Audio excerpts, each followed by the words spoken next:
Ini adalah kisah pertemuan Nabi Khidir dan Dajjal. Dikisahkan mereka akan bertemu ketika menjelang hari kiamat besar tiba. Dajjal adalah makhluk pembawa fitnah yang akan hidup sampai akhir zaman kelak. Begitu juga Nabi Khidir alaihissalam. Ada begitu banyak riwayat kisah yang menceritakan tentang kehidupan dan keabadian Nabi Khidir alaihissalam. Sebab dikabarkan bahwa Nabi Khidir alaihissalam masih hidup hingga saat ini. Dan jika dihitung usia beliau lebih dari 6.000 tahun. Bahkan beliau tetap hidup sampai kemunculan Dajjal kelak. Dan dikisahkan Dajjal memenggal kepala Nabi Khidir alaihissalam ketika mereka bertemu di hari kiamat nanti. Berikut ini adalah riwayat tentang pertemuan Nabi Khidir alaihissalam dengan Dajjal.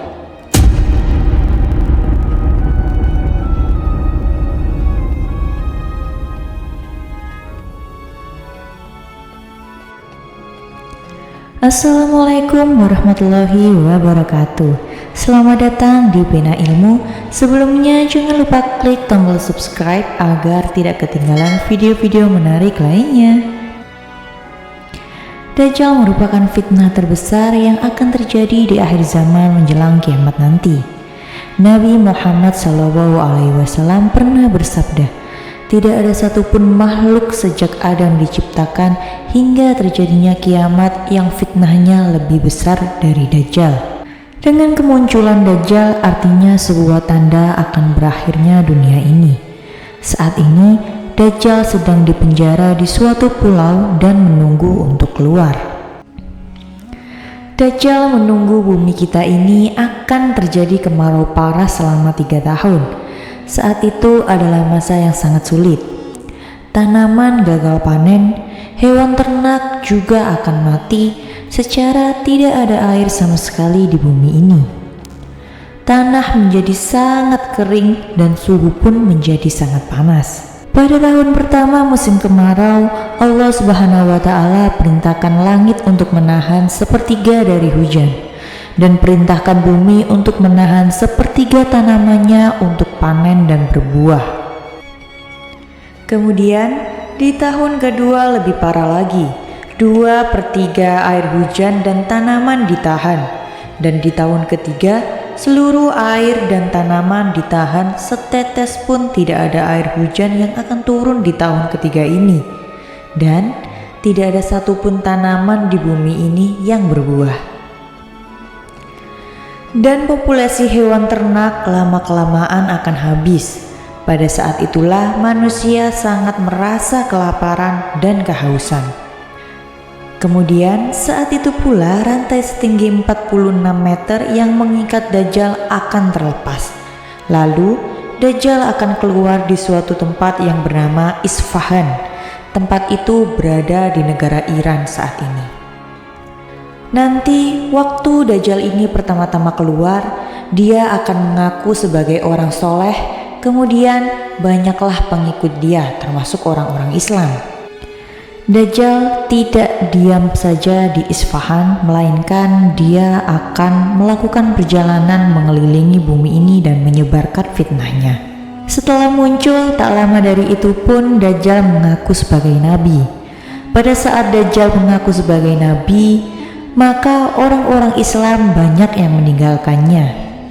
Setelah perjalanan Dajjal sampai ke sebuah daerah yang bernama Kalah yang berada di wilayah antara Irak dan Syam, barulah saat itu dia mengaku sebagai Tuhan pemilik surga dan neraka. Ada setidaknya 7 golongan yang ikut Dajjal pada saat itu, yaitu orang-orang Yahudi, pelaku bid'ah, setan dari bangsa jin, kaum Khawarij atau kelompok yang mudah mengkafirkan orang lain, kemudian budak hawa nafsu, orang-orang yang biasa melakukan maksiat, dan yang terakhir adalah wanita akhir zaman alias wanita-wanita yang punya keimanan setipis kertas. Karena pada saat itu terjadi kekeringan atau kemarau dan hanya Dajjal lah yang sanggup menurunkan hujan. Makanya wanita-wanita yang tak tahan dengan cuaca lebih memilih ikut Dajjal daripada harus mati kehausan. Nabi Shallallahu Alaihi Wasallam pernah bersabda, Dajjal akan turun ke Mirkonah dan mayoritas pengikutnya adalah kaum wanita. Sampai-sampai ada seorang yang pergi ke istrinya, ibunya, putrinya, saudarinya, dan bibinya, kemudian mengikat mereka karena khawatir keluar menuju Dajjal. Hadis riwayat Ahmad. Ketika itu Dajjal akan sibuk dengan perjalanannya ke sana kemari sampai-sampai diriwayatkan tak ada satupun tempat yang tidak dimasuki Dajjal. Jadi, seluruh pelosok-pelosok negeri akan didatangi Dajjal untuk dia menebar fitnah sekaligus mencari pengikut. Hanya 2 kota saja yang Allah Subhanahu wa Ta'ala lindungi untuk tidak bisa dimasukin Dajjal dan para pengikutnya, yaitu kota Mekah dan kota Madinah. Dajjal mengelilingi seluruh bumi ini hanya dalam waktu 40 hari saja.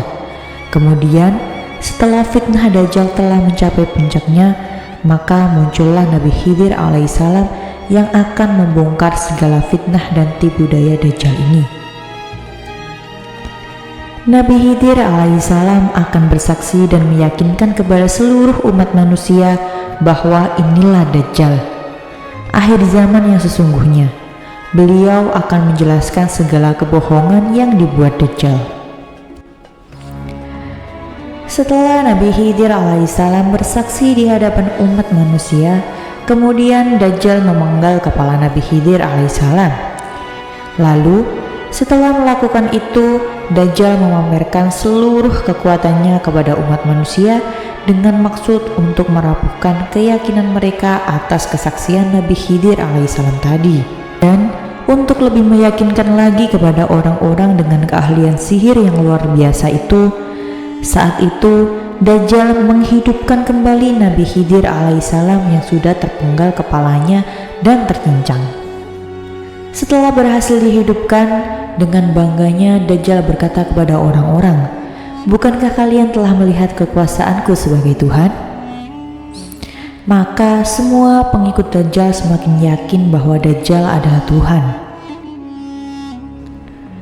Lalu Nabi Khidir alaihissalam kembali menentang perkataan Dajjal tersebut. Beliau berkata, "Wahai umat manusia, dia tidak akan melakukan hal seperti ini terhadap seorang pun setelah aku." Kemudian Dajjal pun memenggal lagi kepala Nabi Khidir alaihissalam untuk kedua kalinya. Namun atas izin Allah Subhanahu wa Ta'ala, ketika itu Dajjal tak mampu untuk membunuhnya dengan cara yang sama. Bahkan pedang atau gergaji pun tak sanggup untuk membunuh Nabi Khidir alaihissalam. Kemudian dikisahkan Dajjal pun melempar Nabi Khidir alaihissalam ke neraka terakhir.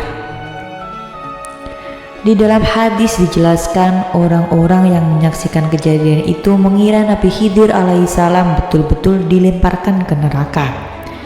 Dan Rasulullah SAW pun segera menegaskan padahal ia dilemparkan ke surganya Allah Subhanahu wa Ta'ala. Derajatnya mulia dan dia adalah syuhada di sisi Allah. Setelah kejadian itu barulah sebagian umat semakin yakin dan segera berbaiat kepada Imam Mahdi.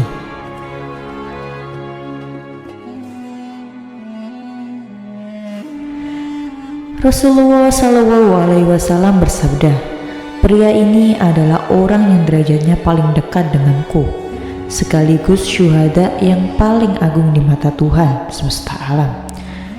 Ajal Nabi Khidir alaihissalam ditunda sampai ia mengingkari Dajjal.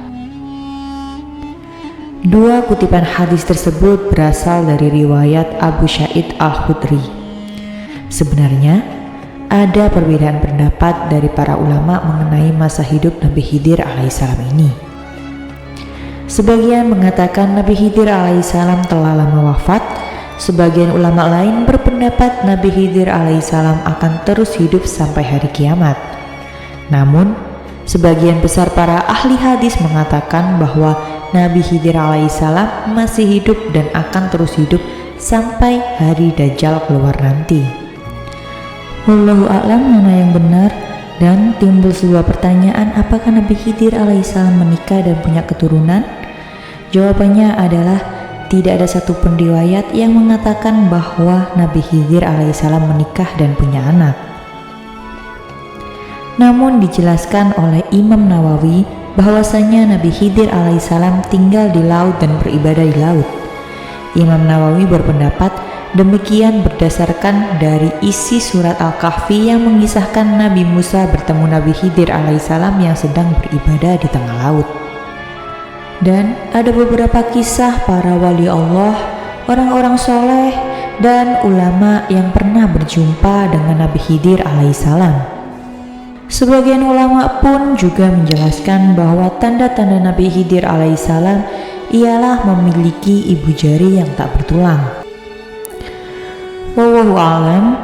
Itulah kisah pertemuan Nabi Khidir alaihissalam dengan Dajjal. Semoga kisah ini bermanfaat. Kurang lebihnya mohon maaf. Sampai ketemu di kisah-kisah menarik lainnya. Saya akhiri. Wassalamualaikum warahmatullahi wabarakatuh.